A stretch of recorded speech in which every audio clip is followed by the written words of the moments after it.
ఈ నెల 9వ తేదీ నాడు ప్రపంచ ఆదివాసీ దినోత్సవాన్ని జరుపుకోవాలని 1996లో ఐక్యరాజ్య సమితి మరి ఆ రోజు ఒకరోజు మరి ఆదివాసుల కోసం ప్రత్యేకంగా కేటాయించినందుకు ఐక్యరాజ్య సమితికి ప్రత్యేకంగా మేము ఆదివాసుల తరపున ధన్యవాదాలు తెలియజేస్తున్నాం. కానీ స్వాతంత్రం వచ్చి 78 సంవత్సరాలైనా కూడా నేటి వరకు కూడా ఆదివాసులు ఉన్నటువంటి జీవన శైలి, వారి యొక్క సంస్కృతి సాంప్రదాయాలు, మరి అదేవిధంగా గ్రామాల్లో ఉన్నటువంటి అభివృద్ధి ఏది కూడా ఇప్పటి వరకు కూడా అంటే అభివృద్ధిలో జరగకుండా పోవడం చాలా బాధాకరమైనటువంటి విషయం. ఆదివాసులు అంటే మూలవాసులు, మూలవాసులు అంటే ఆదివాసులు.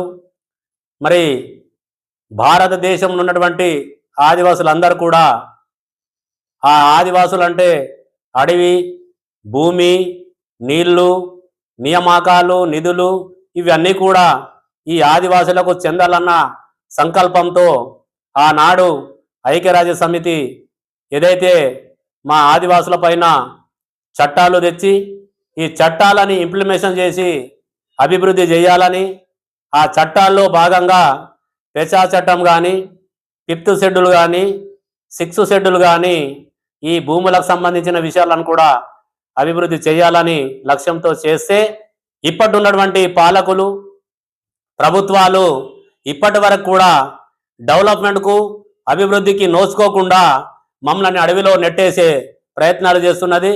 అందుకోసమని ఇలా ఆదివాసీ సోదరులందరం కూడా ప్రతి సంవత్సరం ప్రపంచ ఆదివాసీ దినోత్సవం ఆగస్టు 9 నాడు జరుపుకోవడం జరుగుతుంది.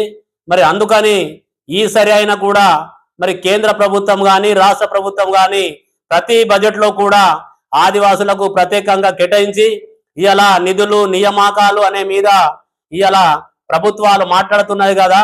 ఇలా ఈరోజు విద్యకు ఇప్పుడిప్పుడే ఈ విద్యను కూడా అందుకోబోతున్నటువంటి ఆదివాసులు ఇప్పుడు మరి ఉద్యోగాల్లో కూడా కొంత ప్రయారిటీ కల్పించాలని కూడా మేము ఆదివాసుల తరపున మేము మరి అధికారులకు మరి ప్రభుత్వాలకు మేము డిమాండ్ చేస్తూ వారికి విజ్ఞప్తి చేస్తున్నాం. ఎందుకంటే ఇవాళ ఇంత 70 సంవత్సరాలు అయినా కూడా ఆదివాసులకు ఇల్లు లేదు, ఆదివాసులకు నీళ్లు లేవు, ఆదివాసులకు విద్య లేదు, ఆదివాసులకు రోడ్లు లేవు, ఆదివాసులకు కరెంట్ లేదు, ఆదివాసులకు ఇలా రేషన్ కార్డు కూడా లేని పరిస్థితి ఉన్నదంటే ఇలా మరి ఏ ప్రభుత్వం ఆదివాసులకు ఆదుకున్నదో ఈ ప్రజలకు తెలిసిపోతున్నది.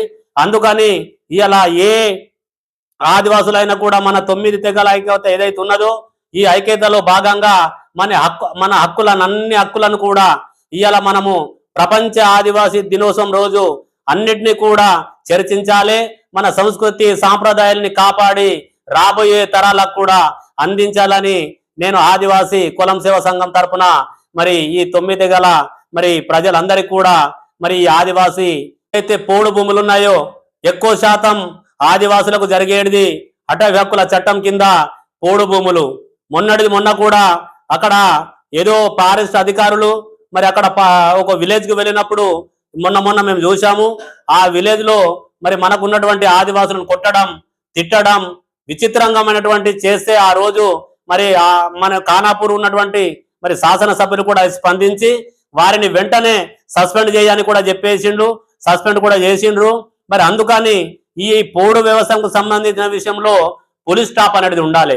కానీ ఫారెస్ట్ అధికారులు buffer zone, core area, tiger zone area అని చెప్పి ఇలా ఈ బఫర్ జోన్ టైగర్ జోన్ల పేర్లతోటి ఆదివాసులను మైదాన ప్రాంతాల్లో తరలించే ప్రయత్నం చేస్తున్నారు తప్ప వాళ్లకు మరి అక్కడ ఉండడానికి కూడా ఫెసిలిటీ కల్పించకుండా వీళ్లకు మరి తప్పుదోవ పట్టించే ప్రయత్నాలు చేస్తున్నారు. కాబట్టి త్వరలోనే ఇలా ఆదివాసీ సంఘాలు కూడా దీని మీద ఆలోచన చేస్తున్నాయి. ప్రత్యేకంగా దీన్ని కూడా ప్రజా సంఘాలు కూడా దీన్ని ఖండిస్తాయి. ఎందుకంటే ఫారెస్ట్ అధికారుల కన్నా ముందు ఆదివాసులు ఉన్నాం, ఫారెస్ట్ అధికారుల కన్నా ఆదివాసులం మేము ముందున్నాం.